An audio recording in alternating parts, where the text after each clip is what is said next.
All right, folks, welcome to Nino's Corner.tv. I'm with country music star John Rich, big MAGA supporter. Love having him on. I've had him on a couple times. John, man, lots to talk about today. Thank you so much for joining me. Good to be with you, man. And you've been doing some great work. I've been keeping up with you. I'm trying my best, man. I get a lot of people like to line up and kick me in the nuts for what I'm doing, but hey, I got to report on all of it, man. I got to do. That's my job. I'm a journalist now, John. Okay, I'm a podcast slash journalist. As you should But be. yeah, I mean, hey, I'm just doing my best. Folks, diversify now. Get your noble gold. Market crashes strike fast, devastating the underprepared. Just ask Nvidia investors who saw 600 billion vanished overnight. No warning, no second chances. Noble Gold has helped thousands diversify their wealth with gold, IRAs, and physical gold. Having managed over 2 billion in transactions, Noble Gold is the trusted choice for Americans serious about financial security. When you open a qualified account, you'll receive 2 5-ounce silver America the Beautiful coins absolutely free, folks. Yeah, I know. I'm one of the only people out there that take the glasses off when they read. Visit noblegoldinvestments.com now, noblegoldinvestments.com now, and get started. Colin Plume is an actual close friend of mine, and I got to tell you, I'm very happy with what he's been able to do with my gold and silver that I have bought. So I'm very happy about that. John, man, there's so much going on in the entertainment world. Let's first talk about Kanye. All right, you brought that up. I didn't even know. I've seen some of his posts recently talking about Hitler and things like that. I'm just like, man, this guy's obviously gone off the deep end. What? Without using the word for YouTube, because we're going to put this on YouTube, but he's now Mhm. posting his adult film on. Doesn't this guy go back and forth from singing Christian music? I mean, Christian music to like now he's doing this. I mean, this guy's there's a war out for this guy's soul, man. Yeah. So basically, what he did is he started posting adult content, graphic, like as graphic as you can get, adult content on his X channel, like a bunch of them right in a row. And I thought that cannot be true. And so I unfortunately flipped over to I don't follow him, but I flipped over to his X account, and sure enough, there they are. And what was crazy is at that point they had been up for 5 or 6 hours. They may, So this is I mean, graphic, I couldn't like this believe it. is like As graphic you're as you can get. like not soft. This is like all the way in. And so what Right. is he doing? Testing Elon's limits? Like what is he doing? What would be the purpose of this? Why would he and then why would you put out stuff for free? I mean, if people have to pay for it, I don't what is he doing? I don't Um, I think to try to understand the mind of a madman would make you mad yourself. So I say don't try to understand it, number one. But number two, you made a good point out of the gate that here's a guy singing Christian music, holding church services out in California, thousands of people showing up, and he's walking around out there like a modern day prophet. And then he turns around and starts doing stuff like this. So, um, what you've got there, listen, the worst crime he's committed is not putting adult content on X. The worst crime he has committed is stepping out on stage and professing to be a voice on behalf of Jesus Christ when he's not. See, the Bible talks about that a lot, about false prophets and people that will lead a lot of people astray. And that's exactly what he's done. Now, of course, he just blew the whistle on himself to such a degree that any serious person is no longer going to believe that about him. yeah, but okay, an adult. But look, think about the kids that are very impressionable that maybe were following him now into the light, into Christianity, and rethinking their lives and thinking they want to follow Christ, and then all of a sudden, bam, he hits him with this. Mm-hmm. Whoa! I mean, Yeah, talk about these kids are going to be thoroughly confused, that's quite a setup and knockdown from the devil, isn't it? To big time. suck people into what they believe is God's word and the truth about what he said, and then come to find out it was being spoken by an absolute derelict And yeah, that would shake a lot of people's confidence. And is this whole thing nothing but a charade? Is the Bible a charade? Is Jesus a charade? Is, the Father, the Son, and the Holy Spirit, is that just a charade? Is that just something people use, people like Kanye West use to attract big crowds and to further their own agenda? I And guess we could unfortunately, call him, there's a we could lot of call him preachers out there. Conway. Yeah, Con, Conway. yeah. Yeah, I'm sorry, 𝗂𝗂𝗂𝗧𝗂𝗏. I will never make that mistake again. But there's a lot of actual preachers out there who aren't that dissimilar. They don't they don't go on X and post adult content. But if you dig into these guys at all, some of the big mega preachers, you'll find out they don't have one G7, they have three G7s, and they have 7 or 8 mansions around the world, and they get in front of that microphone and only preach things that make people feel good about themselves. They never preach anything that convicts their audience, their congregation, stuff that say the hard stuff. I mean, say things that make people uncomfortable, make them have to think about their life when they go back home and hopefully make changes. Those preachers way more dangerous than Kanye West, way more. There's a whole culture of that, and I have a just had this feeling for a long time that when the truth hopefully is finally told to us across the board as to who's been involved in what, and by that, you know what I mean. Some of the most atrocious things that your audience and I are aware of that go on in our country. We find out some of the people involved in that are some of the biggest preachers, are some of the most conservative politicians, are people that the mass public, Christian conservative public, has grown to trust. I believe that is very likely to happen. I listen to some country music here and there. I love like, Hank Williams and Johnny Cash and stuff like that. But I gotta say, man, just knowing you, I put you right up there now, man. Like to me, like you are legit, and I don't give a shit if you win a Grammy or not. I know you've had number I one songs. I appreciate it. like your music. No, you're the man, and I know my audience thinks the same thing. And the thing that I love about you, John, is you have a backbone, man. You have a backbone, and you're not a sellout, and that's going to go much further than any of these people. Uh, Mm. I guess we could call Kanye a false prophet because if you really think about it, that would be considered a false prophet, leading people astray, right? Bringing them in and then leading them astray. Could we say that? Yeah, well, the devil himself quoted scripture. Satan himself quoted the Bible. He, you got to remember, Satan, Lucifer, the devil, same entity. He knows the Bible better than anybody. He knows God better than anybody. Anybody. He's been at war with him since before the earth was created. He's been at war with him forever, as far as we know. It talks about in Genesis there was a war in heaven, and a third of the angels were cast out. That Lucifer and his third that he was able to convince to rebel against God because Lucifer wanted to be God. He challenged him, and he lost. And so a third of the angels that he conned got cast down with him. And their ultimate defeat was when Jesus rose from the dead. The devil thought he beat him there too. Yay, we finally crucified Jesus. We won. And then he rose from the dead. And that was the beginning of the ultimate defeat that he's going to experience at some point in the future. But I guess the point I'm making is straight up demoniacs quote scripture. They know it. They know what the book says, and some of them are really good at putting it out there in such a convincing way that people believe it. But they're believing a lot of the times not in the words or the truth that the person might be espousing. They're believing in the person that's saying it.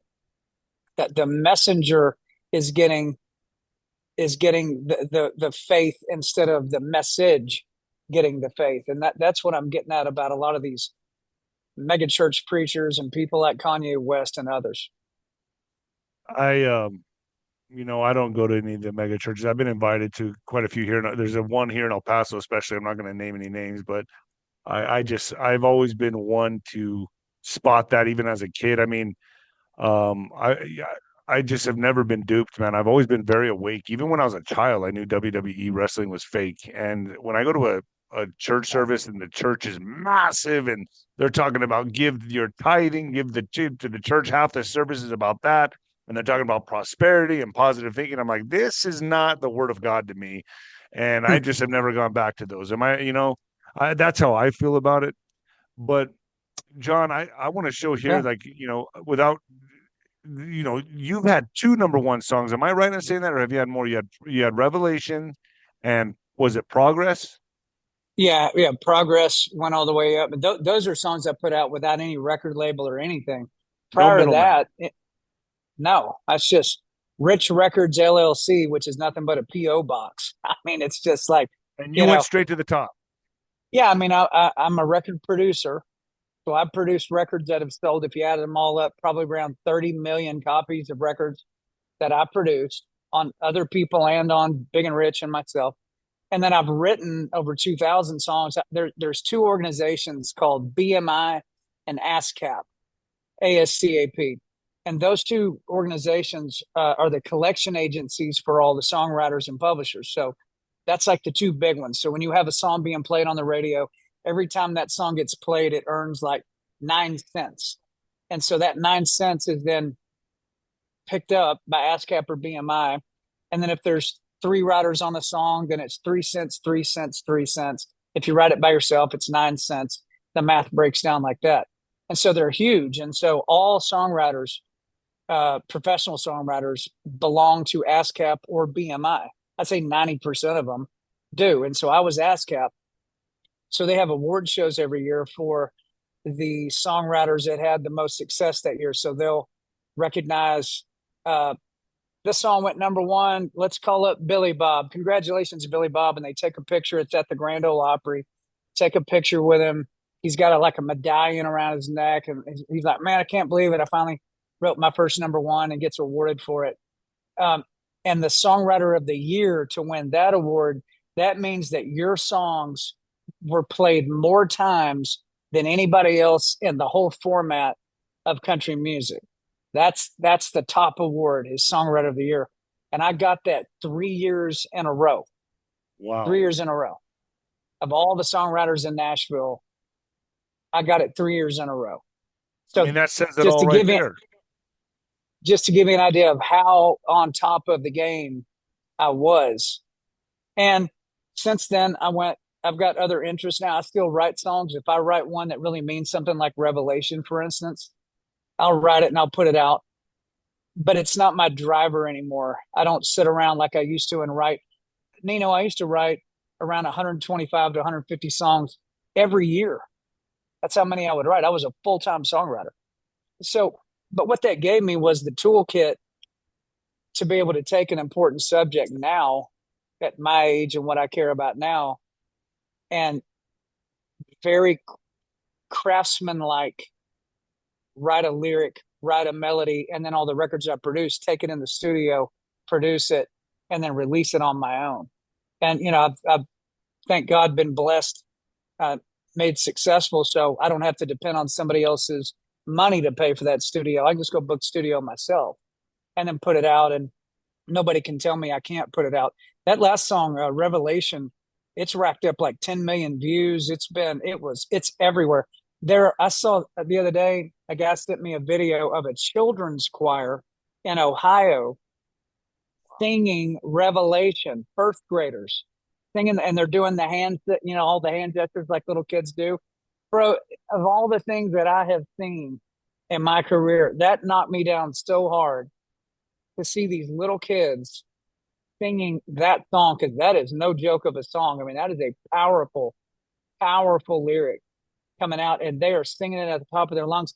Standing ovation from all their parents. I went, this is unbelievable. To me, that was a bigger award than the ones I got hanging on the wall. So what you did was like kind of like you bypassed the middleman, and that's like, is that like a big, this is kind of new and fresh now. This is happening quite often. A lot of people are getting these number one songs without having to sign with a record company or anything like that, just putting it out on YouTube and then bam, and then Apple Music, and then boom, it explodes. Mm. So is that like a big no-no in the industry? I mean, once you do something like that and you bypass the middleman or the record labels, is that kind of like you're not getting a Grammy now? You got to go our direction. You got to go our way with this. Yeah, if you step out of their machine that they built and win, oh, they don't like that at all. And the last thing they're going to do is Give you give you any an pats on the award for back. it. God, no. Because then their artists, when their contracts come due, are going to be like, why am I going to sign over 80% of my records to you when I just watched John Rich rattle off 2 number ones in a row with nobody and he owns all of his content? Why would I do that? It doesn't mean any of that. So when you say it was bought, it wasn't bought. It was bartered for. It was traded around. They move their blocks of votes around and they land the ones they want to land. Okay, you can have the big rap award this year. We're going to take the rock award. They're going to get the pop award. We're going to move this over here. That's how that works. And if you look at the breakdown of pretty much any award show, you'll see it's a very even outcome for the big labels. Everybody gets a winner based on what their big focus is going to be that coming year. So that's how it worked for Beyonce. And you got to understand the people that run the Nashville record labels, the very top people, they don't like us at all. They don't like your basic MAGA supporting country music, hell raising Jason Aldean, John Rich, Kid Rock fan. They can't stand us. And so the biggest double bird they could flip would be to take a piece of music like what Beyonce did and give it the highest award at the Grammys. That was the point. It was to flip the bird. It's a slap in the face. Yeah, it's like a slap in the face. So in other words, what you're saying is here, MAGA spoke loudly, Trump gets elected, and they're like, at least we got to throw a turd in the punch bowl. Yeah. And I'm not saying that, and I don't want to make this anything racist at all. What I'm saying is, I think _Ghoutie and the Blowfish is a great country singer. But I don't really know his name. Darius. Darius Rucker. He's an amazing country singer, in my opinion. He is. I can see him getting a Grammy. For sure. Yeah. He's been nominated. He may have won one at some point. Yeah, Darius is as legit as it gets. He's a country boy from South Carolina. I mean, he's a country guy. But that was the point. It was done out of spite, not because the record outsold anybody or because Beyonce. I'd like to see Beyonce come to a country music festival and see how many tickets she sells. Put her up against Lainey Wilson under a country format concert, and let's see what happens. It would be, she will never do it because the reaction would be rough. So that's all that was. It was done out of spite, and it probably worked because it got a lot of people tore up in the country music fan base. I've seen a lot of, especially women, enraged over her win, and they're saying so and so deserved it. This person deserved it. Yeah. I mean, it reminds me a lot of, like, I came from a very just a terrible sport, corrupt sport, boxing, where I was the fighter, and I mean, I knew I always tried to go for the knockout because I didn't want to leave it in the judge's hands. And because the judges are bought off and the ref sometimes goes for the other guy, and I understand this very well. But it's so obvious in boxing, right? When you see one guy just fight his heart out, they're fighting their hearts out, and they give it to the other guy, and for sure one guy won the fight, and it's just that happens time and time again in boxing. But now we're seeing it everywhere, like where it's just so obvious. To me, this Cowboy Carter song, to me, I was like, oh please, man. I mean, this is obvious, like a political like heist. It was like a bank robbery. It was a big, finger to the people that should have deserved it, should have got it, to me. And I think what you said is right. They did this out of spite. So who are the people who did this out of spite that said, okay, we're gonna have Beyonce win the country music Grammy? I mean, and slap MAGA? I mean, what are they doing here? Is that what, am I saying this right? They kind of just slap MAGA in the face, like, oh, if you're going to take the presidency, we're taking the country music. Is that how this went? Yeah, it really wasn't against Donald Trump. It's against the tens of millions of country music fans who they know voted for Donald Trump. And they said, this is a chance we can just backhand them one Wow. time on national TV and show Wow. them how much respect. Oh yeah. Well, you put Donald Trump in the White House. We're going to put Beyonce. We're going to let Beyonce have your number one award at the Grammys this year. So whatever. I mean, Lainey Wilson can sell out football stadiums right now. Okay. She can sell 70, 80,000 tickets doing country music. She couldn't sell 70 or 80,000 tickets doing pop or R&B music. Absolutely not. That's how weird that is. Like if you put Lainey Wilson at an R&B urban pop festival and walked her out there in a cowboy hat, they're going to go, what is going, this is what? So They're not going to Lainey understand it. Wilson, that's the one who should have won the Grammy. 100%. Absolutely biggest artist in country music right now. And she got It'd be robbed. like, and take Beyonce and put her out at Country Thunder in Queens Creek, Arizona, where there's 50,000, or We Fest up in Minnesota, where there's 60,000 people for 4 days. If you walked her out there, I guarantee what would happen. Uh, it would be, it would, people would not be happy. They'd be like, we didn't pay to hear that. We paid to hear country music. Simple as that. I don't begrudge Beyonce. They made it. They made a play and they got their play. But you know, another thing it did, Nino, is it outed the Grammys Yeah, it did. because I mean, how do you it take him was serious anymore? you can't. It was so out of place, and everybody knew that's not everybody. I mean, the Beyonce record compared to, for instance, Lainey Wilson's record, it ain't even a contest in country music. It's not even. I would have a better chance at beating Lainey Wilson than Beyonce, if you were being honest about it. And I would have no chance at all to even be considered for that. And I would have a better chance than Beyonce. So they outed themselves to the public. I think they probably really hurt themselves. Next time the next Grammy shows up, let's see how many country fans tune in. That's what I was wondering. I wonder if that's going to turn away the fan base right there. Because, A this hundred year, percent. 2024, 2025 is all about exposing. And I really believe that. And I think this is happening on a spiritual level. And all this is going to do is put a bad taste in country music's mouth. And they're probably, like you Yeah. said, probably not going to tune in again. The country fan base will Bud Light the Grammys. That's what they'll do. So do you think they're gonna boycott it? Is that what you think is coming next? I mean, is that what Yeah, people are they'll just calling for? they'll just watch reruns of Dukes of Hazzard rather than watch that. Are you calling for a boycott, or you just whatever happens happens? Now, I never called for a boycott on Bud Light or a boycott on anybody or anything. I'm just telling you that's what's going to happen. They'll just It's go, happened nope. on its own.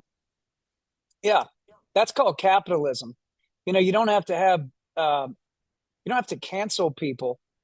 Like cancellation is when a very small group of people, or sometimes even one person at the top, can unilaterally just shut somebody off.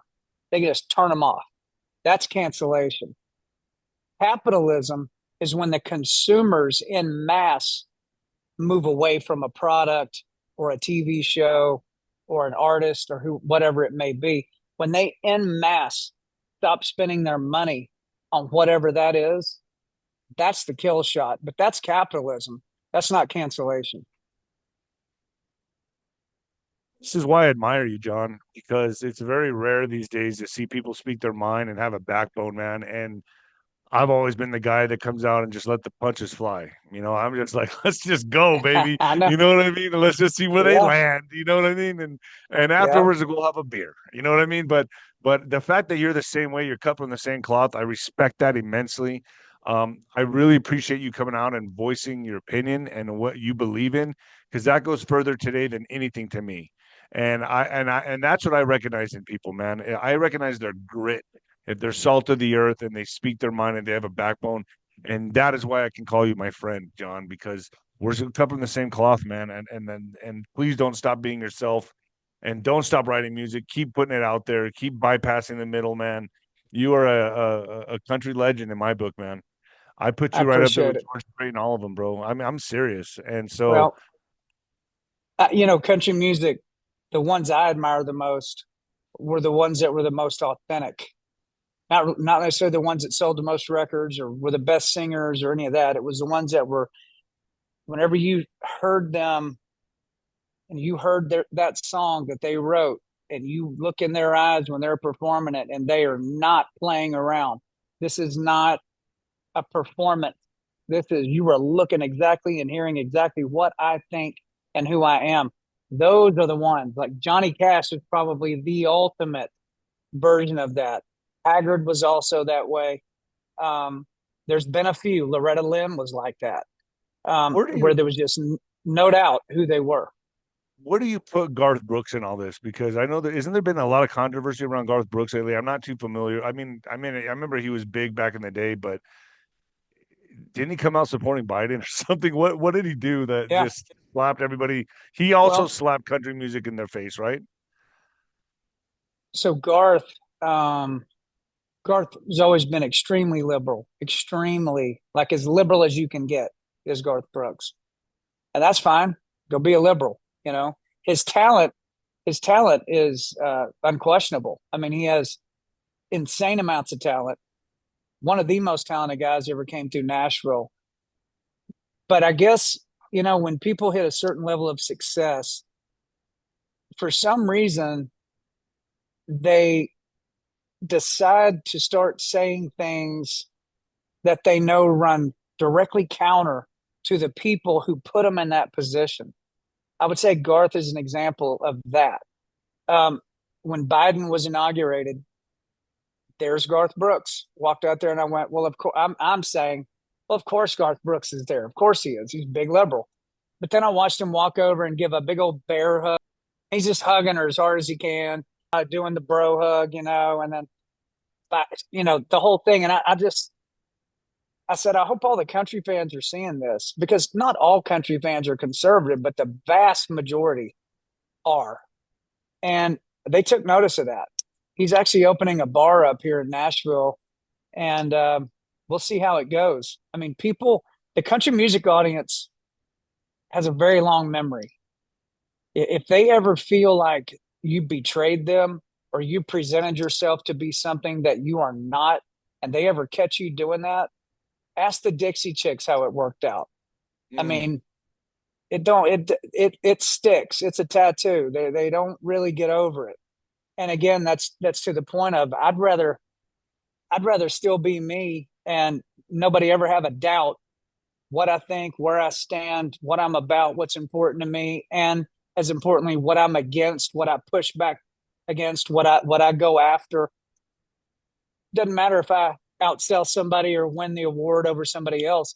It's the integrity of knowing me as just as a person, and that my music mirrors me, that what I sing is who I am, what I feel is what I write. That's an artist. You know, singers, I've compared singers and artists. They're two different animals. The music industry moves like a sidewinder snake. You live out around El Paso, you've probably seen one or two in your life. They go back and forth and back and forth. That's the music industry. It is moving like a sidewinder, and what it's chasing is whatever's hot. It's chasing whatever's current, whatever's the next thing. Okay, and singers chase the tail of that snake. It turns, they turn. It turns, they turn. They'll just follow it. Been a lot of huge careers that have happened that way. But an artist cuts a straight line, and that snake goes back and forth across the straight line. And when the snake crosses the straight line of the artist, that artist is hotter than a match. That artist is winning all the awards. They're the most popular thing out there. But once that snake passes that, all of a sudden the phone's not ringing again.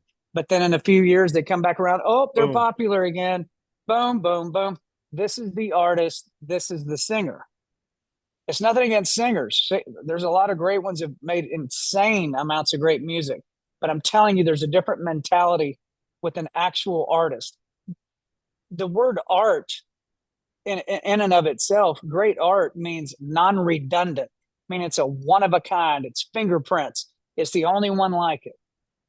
Like if you say, is Willie Nelson a singer or is Willie Nelson an artist? Willie Nelson is an artist, and he's a big old liberal artist, but he's an artist. You got to respect that. Nobody sounds like Willie. Nobody writes like Willie. Nobody plays a guitar like Willie Nelson. He's a complete, total unicorn, a real artist.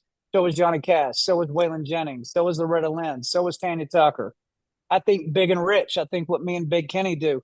Nobody does that. Nobody sounds like that, looks like that, has that dynamic, has that chemistry. Nobody anywhere. And so that's what I've always been interested in as being an artist. So when I see the gamesmanship of award shows and all that, I go, give me a break, and then I just move on because I know I know how they actually maneuver those things around. So it's not some nobody will remember it in another week. Nobody will be talking about it. It was just a way to slap us upside the head one time. So the line in the sand is drawn, though. That's a good way to put it. You just do the line in the sand. That's how I'm taking it. Yeah. You know who on a side note, when I used to go to Juarez and I used to go to the mariachi bars and have a few tecates and just relax and listen to the mariachis. You know who I used to play in the jukebox? Linda Ronstadt. Oh yeah. Because she could sing Mexican music, man. She could sing those ballads, man. And I would put on her songs all the time. I was like, I've never heard of a Oh country yeah. artist that could convert over to where the whole bar in Juarez and Ciudad Juarez would be singing her music. I mean, she was Yeah. incredible, man. Like, yeah, Linda Ronstadt, man. Is she still alive or is she? I don't even know if Yeah. she's. She is. You know, they're all getting a lot older now. You Yeah, know what you've got with a Linda Ronstadt or an Emmylou Harris, or a Dolly Parton. Even people, we're just talking female artists, but it goes for male artists too. The ones that really connect are not just they're not just trying to hit all the notes perfect.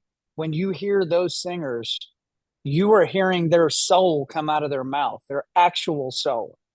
It is the whole being of who they are is coming out through their mouth and through their eyes, and they are lost in that situation. Kenny Rogers was like that. If you ever watch Kenny Rogers perform Lady, he had a song called Lady, you're my knight and yeah, showing armor, I really. love you. Bro, he was off in outer space when he was singing that because he was the song. The song was him. You were seeing this guy's spirit, man, come out of his music. Elvis was like that. You know, we've had a few in American history, and that's the difference. Those are the ones that I admire the most. I guess in my era and my genre, like I loved alternative '90s. I loved Alice in Chains, Pearl Jam. Like Pearl Jam to me, the song Eddie Black. Vedder was like that. Yeah, Oof, Eddie Eddie Vedder. Vedder is just black, dude. The song Black and Pearl Jam, Alice in Chains, Nutshell. I mean, those songs to me get me every time, man. And it just takes one song to make you a fan for life for these type of I think artists. Tom And Petty. I think Tom I'm Petty, petty. as laid back as he was all the way in that song, man. He didn't Yeah, care if his pants were unzipped. He didn't care what was going on. When he's singing "Free Falling," man, that's all it is. It is. that's his best song to me. That's his Oh, best song dude, to me, Free Falling. that What? So that and what music do you won't listen? back down. I love "Won't Back Won't Down" back. too. Yeah. Yeah. So for you, like what song, what music do you listen to outside? Do you listen to all genres? What music do you listen to outside of country? I listen to like Audio Slave is one of my favorite rock Audio Slave, bands. man. I mean, that Love Audio dude, Slave. I mean, he's another one that when he goes into that song, he is gone. You know, he's not even there anymore. It's just the Yeah. music Audio is the Slave is thing. amazing. I love all this. I love Chris Cornell too. Chris Cornell with Oh, Cornell, yeah, well, Cornell sang on all the Audio Slave stuff, right? oh, Yeah, yeah. Cornell. Yeah, I mean, Meatloaf was an artist like that. I got to be really good friends with Meatloaf. He passed away 2 years ago. Moved here to Nashville. He and I would hang out. I got pictures of me and Meatloaf hanging on the wall here at the house. But Meatloaf, if we have time, I can tell you an inside story on Meatloaf Go for that it. nobody will ever be able to hear this Tell it. anywhere else. Um, I asked Meatloaf one time. I said, "Meat." You just call him Meat. I said, "Meat." Um, I said, Isn't that "I've from seen video." Porky's Revenge? Yeah, right. I Go said, ahead. I've seen concert footage of you back in like the early '80s in soccer stadiums in Europe where they don't even speak English, and there's like 100,000 people. He goes, try 150,000. I said, okay. I couldn't even tell. I said, and one guy, and you're walking out on stage, and I said, I'm asking him, what is he doing from an entertainer's perspective? What are you doing when I see you do this? I've seen you do it several times. I said, you walk out there and before you say a note, you walk from one side of the big stage all the way to the other side and then all the way back and then all the way back. And you keep doing that until you wind up at the center mic on the front of the stage. I said, what is that? Because you do that every time. He said, nobody's ever asked me that question before, so I'll tell you what it is. He said, when you've got 100,000 plus people, especially when they don't speak English, but they know all your music, he said, what I was doing was, he said, I was hypnotizing the crowd. He says, I was walking to the left and making them follow me with their eyes. And then I would walk to the right. And he says, every time I would come back, the lap would be a little bit shorter and a little bit shorter and a little bit shorter until I was right in the middle. Then I walk up to the mic and then I sing. He said, I've basically I've roped in the entire 100,000 plus all to a focal point, which is me on the mic. And then I hit him in the mouth. I would have never guessed that. I would have thought maybe you were going to say he was absorbing the cheers or the adulation. He was just, feeling that energy. He was wrangling the crowd, not unlike how a horse would cut cows out of a herd. He was drawing them into the center where he was going to be standing. It's because he could have just walked right out to the mic and said, hey, everybody. There's a lot of thought in that, man. Dude, he was a monster thinker, massive talent, and totally quirky. He put the quirk in quirky, I'll tell you that. I mean, one of the most oddball people you ever met and an absolute genius. So I've had the great benefit, man, of knowing people like that, knowing the real monsters and knowing them personally. Not I met them in a green room. Like I've spent lots of time around people at that level. And so when you know that's how the real guys do it, and then you see something superficial on the Grammys, like the record labels getting together and throwing the country award to Beyonce, it's so superficial and ridiculous. It's like shooting a BB at a vault door. I mean, it doesn't really mean anything other than it's just stupid and ridiculous. But real artists do the kind of things I just explained to you that Meatloaf did. I have certain tactics I also use that work for me. Kind of like when I used to watch boxing in the 80s and 90s in its heyday, and I would see Marvin Hagler, Thomas Hearns. These guys had to fight each other to death.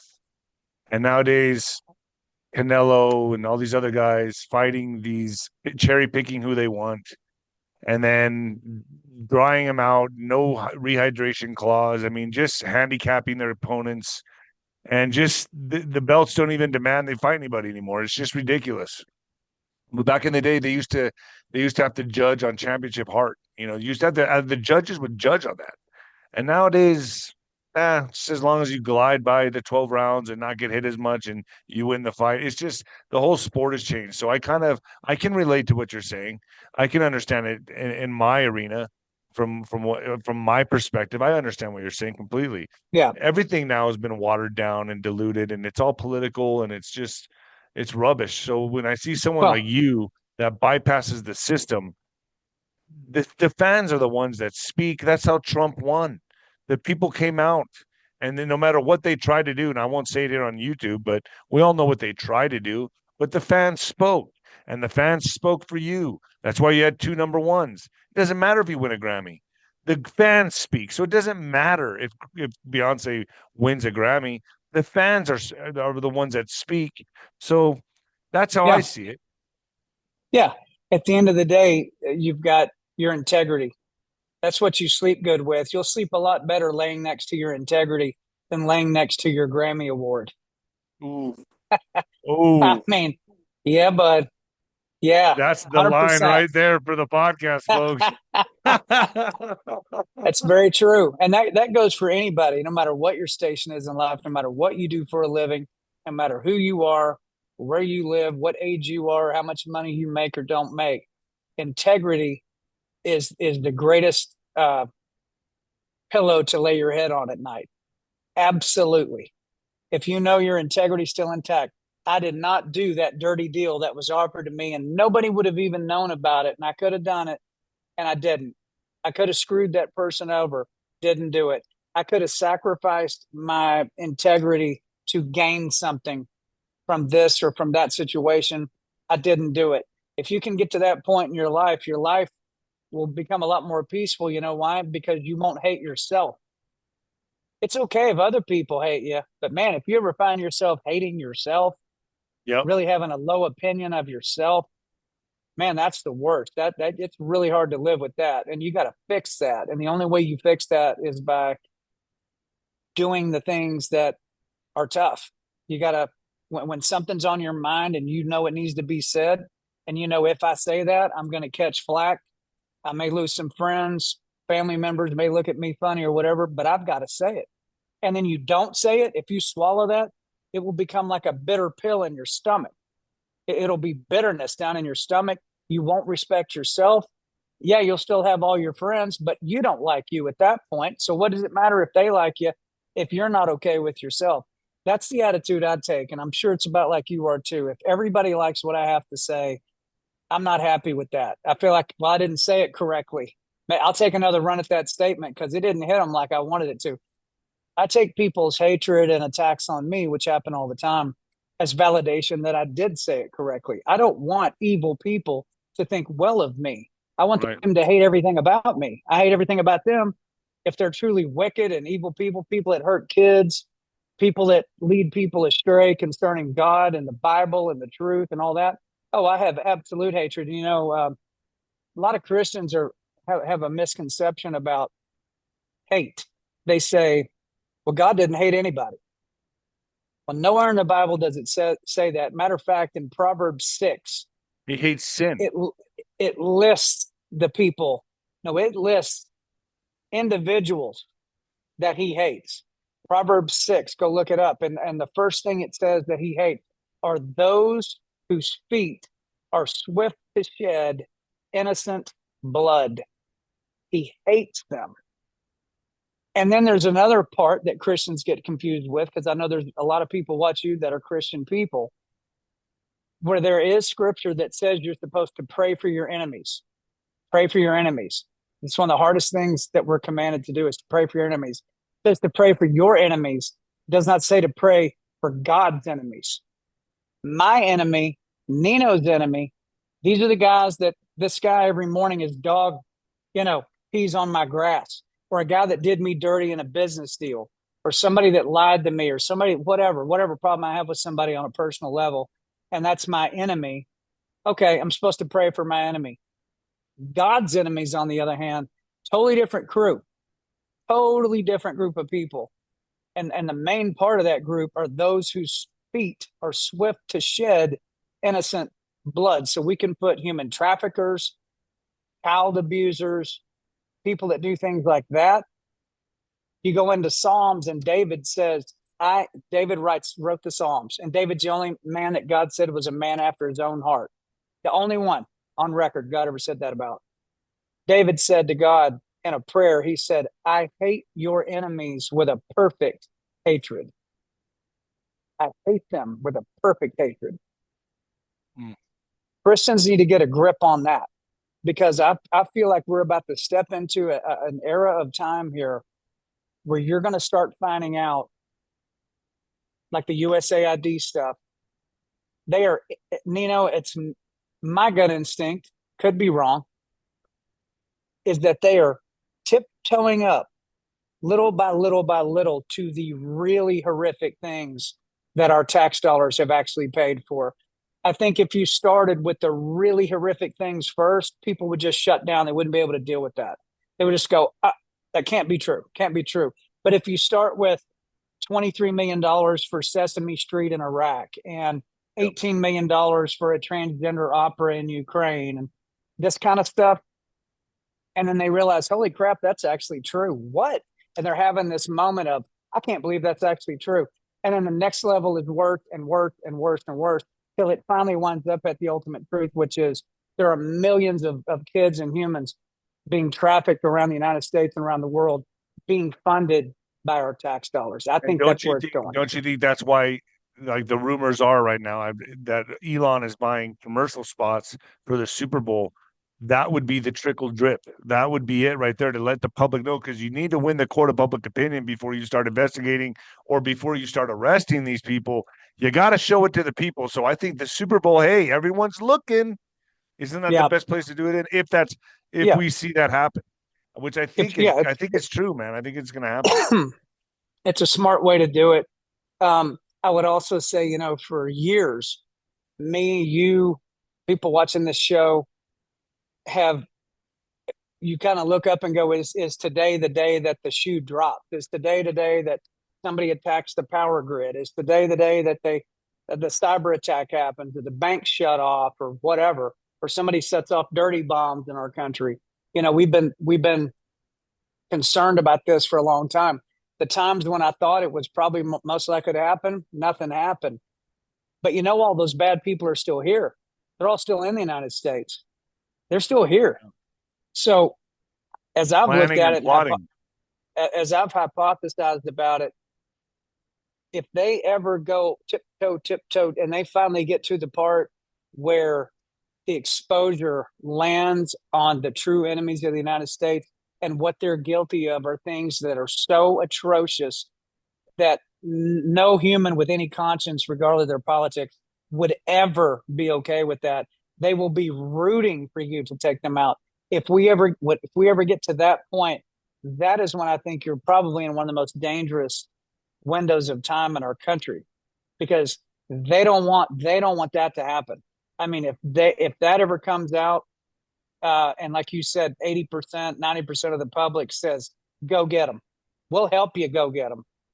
That ever happens, that's when they may turn the It's lights coming. out. That's when they may do gigantic things to try to shift your attention back away from that. I don't know what do you think about that theory? It I is think just a 100%. theory. I think we already talked about it with a lot of my guests. Like we're already there. I'm already at the end of this book. I'm just getting people to catch up. Self-deleting, I can't say the word I'm fluffy, but self-deleting month will be a thing where they're all just taking themselves out. That's the end. That's the end game. That's what's going to happen. That's where this is going. That's where they're being herded. They Yeah. don't know it now, maybe, but it's coming. And I think that the self-deleting month will be a thing. I think first will come homicides. They'll start rolling on each other, and then after all that, they're done. They're going Possible. bye bye. That's the way I Yep. see it. John, I won't take any more of your time. This has been epic, man. I know it's Super Bowl Sunday. I'm gonna watch it for the commercials. So Yeah. whatever. I I'm appreciate a you coming Dallas on. Cowboys fan. Well, I can't say anything. So am I. We had a terrible year this year. But and I'm a Dallas Cowboy fan because of my dad. So that's the only really football I watch is with my dad. But that's why I like Well, the and Dallas Cowboys. just know me, everybody that watches you, we think about you often. We know Thank what you. you're dealing with your parents.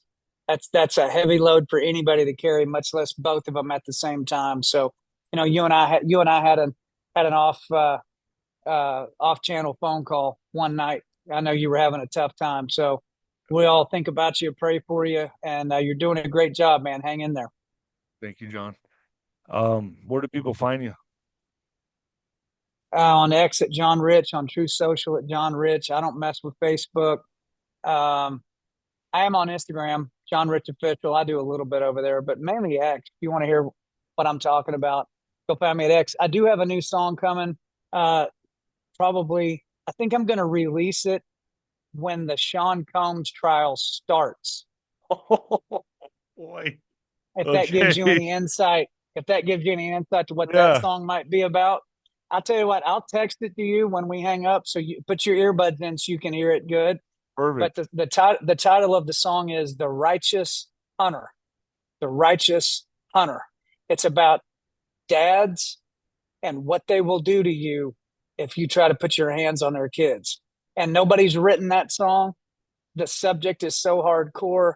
And I thought, you know what? It's time to write that one. And I Are you think the still in time the, to are put you it out. you've already written it or you're still writing it? I've already written it. I've already recorded it. I have not shot a video to it yet. I'm actually, I sent the song to Mel Gibson because I'd like for Mel to play the dad in the video. We'll see if he takes it or Wow. not. Yeah, if Wow. not him, it'll be somebody else. Pretty epic. But What about Jim Caviezel? Caviezel would be great. Yeah, Okay. I'll ask him. Yeah, ask him. Yeah, Okay. I Yeah. have a number on him, and I texted him, but he didn't hit back, so it might not be Well, the right number. Who stay knows? with But me. Okay, Okay, folks, I will. stay on. All right, folks, go see him at John Rich on X. All right, stay with me, John.